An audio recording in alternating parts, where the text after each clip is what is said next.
Assalamualaikum warahmatullahi wabarakatuh. Oke arek ya, jumpa lagi dengan Om Mickey Fish, the one and only in the Sidoarjo Town. Oke rek, jadi setelah hampir 2 tahun saya tidak membuat konten seputar dunia ikan hias predator. Kali ini saya akan berbagi tips dan cara merawat ikan dan air supaya tetap sehat. Tentunya bertujuan untuk mencegah para ikan-ikan yang kita pelihara ini terhindar dari beberapa penyakit, yaitu pada umumnya yang paling gampang dijumpai adalah penyakit white spot atau jamur, penyakit fin rot atau penyakit mata kabut atau cloudy eye. Para penghobi sendiri tentu tidak asing dengan cloudy eye karena para ikan predator akan berebut makanan dan akan saling senggol menyenggol seperti orang kelaparan.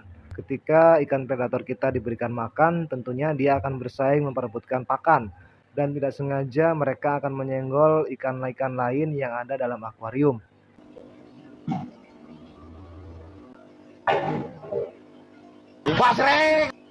Kali ini saya akan berbagi tips bagaimana filtrasi yang saya gunakan, yaitu menggunakan talang double, talang konvensional tentunya, dengan beberapa peralatan atau equipment yang saya pakai, dan juga yang terakhir menggunakan treatment yang saya gunakan untuk menunjang kesehatan ikan-ikan dalam akuarium.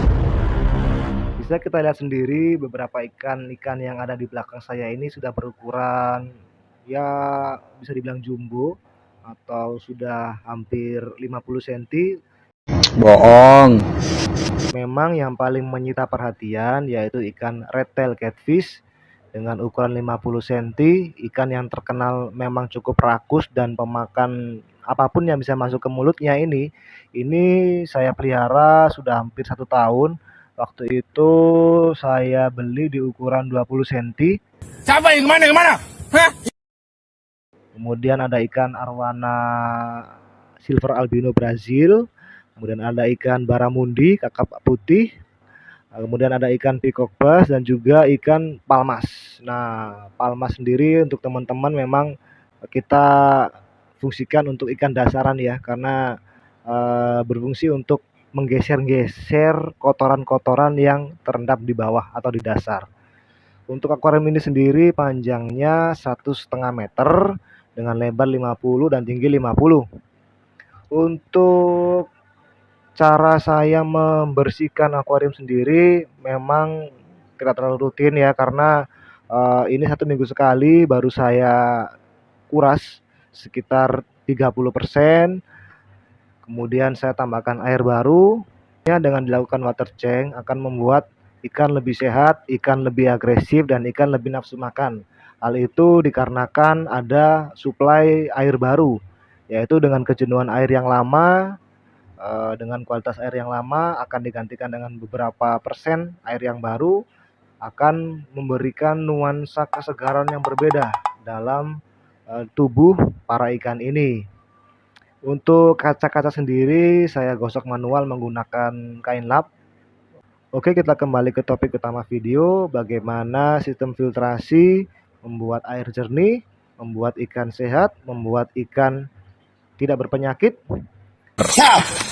Tentunya teman-teman silakan menyimak video ini, semoga bermanfaat dan juga bisa diaplikasikan di akuarium rumah masing-masing.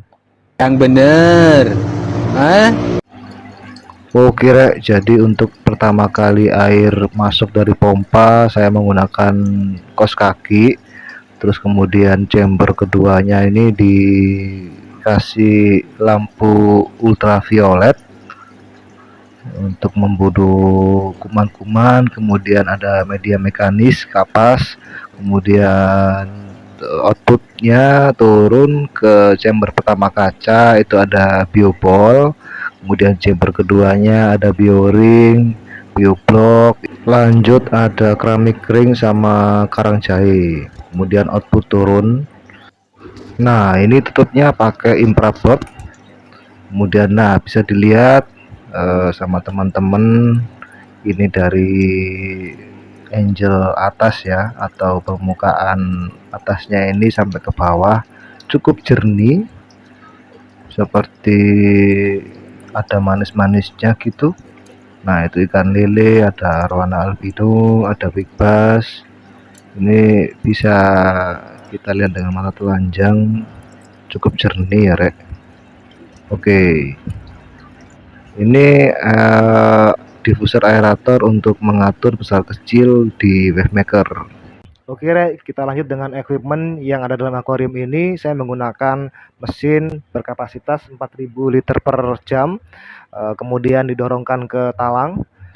Kemudian saya menggunakan wavemaker sebesar 10.000 liter per jam. Ada mungkin pemanis ya, karena ini menggunakan lampu kandila Pro Red View, dan saat ini lampu saya matikan karena backlight ya, di air nanti akan terlihat silau, jadi saya nyalakan lampu mode malam aja, atau lebih enaknya kita akan nyalakan dengan mode malam.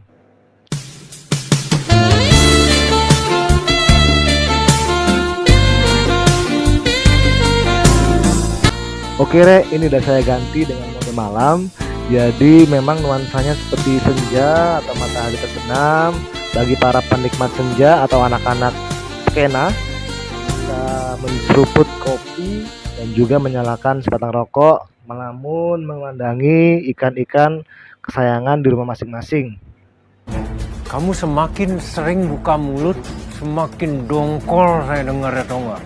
Kemudian lanjut ke treatment yang saya pakai, yaitu pertama tentunya harus menggunakan garam ikan. Garam ikan yang saya pakai di sini adalah menggunakan produk atau merek glukosat dari Mayin Internasional atau dari Mayin. Ini saya gunakan ketika ganti air atau water change 30%. Jadi ini bersifat memang untuk mengurangi tingkat kesetresan ikan.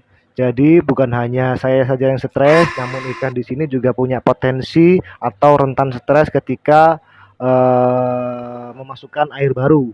Tentunya dengan menggunakan garam ikan secukupnya, biasanya saya berikan sekitar 2 genggam karena untuk ukuran sekitar 300 liter ini volumenya, bisa memberikan imun booster untuk para ikan-ikan yang ada di sini.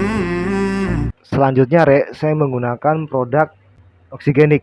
Nah, produk ini bertujuan untuk mempercepat proses nitrifikasi, yaitu merubah dari nitrat menjadi nitrit, atau mengurangi kadar amoniak yang ada dalam air, dan juga memperlancar pup atau berak atau beol atau modol para ikan yang ada di dalam air ini.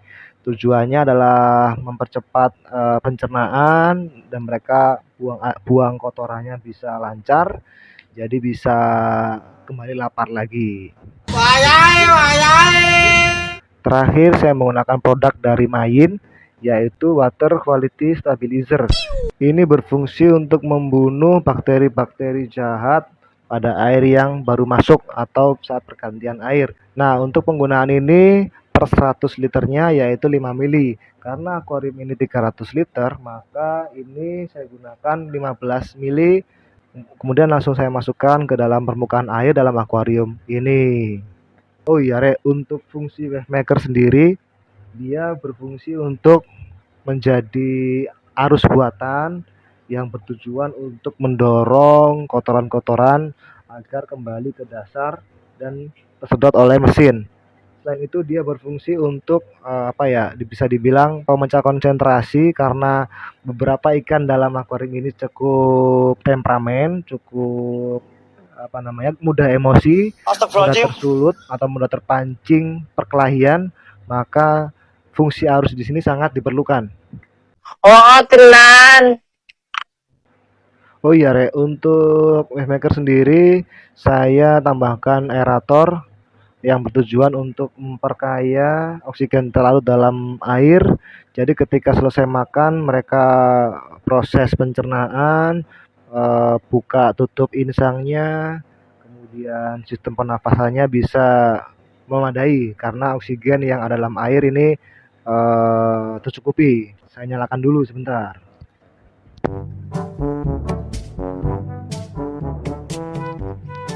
Jadi seperti ini penampakannya, oksigen-oksigen yang ditembakkan oleh aerator, kemudian didorong oleh wavemaker, dia akan mencukupi kebutuhan pernapasan ikan. Ya, jadi selain sehat, kemudian kotoran pun juga terdorong, semua paket komplit bisa dihasilkan dari wavemaker tersebut.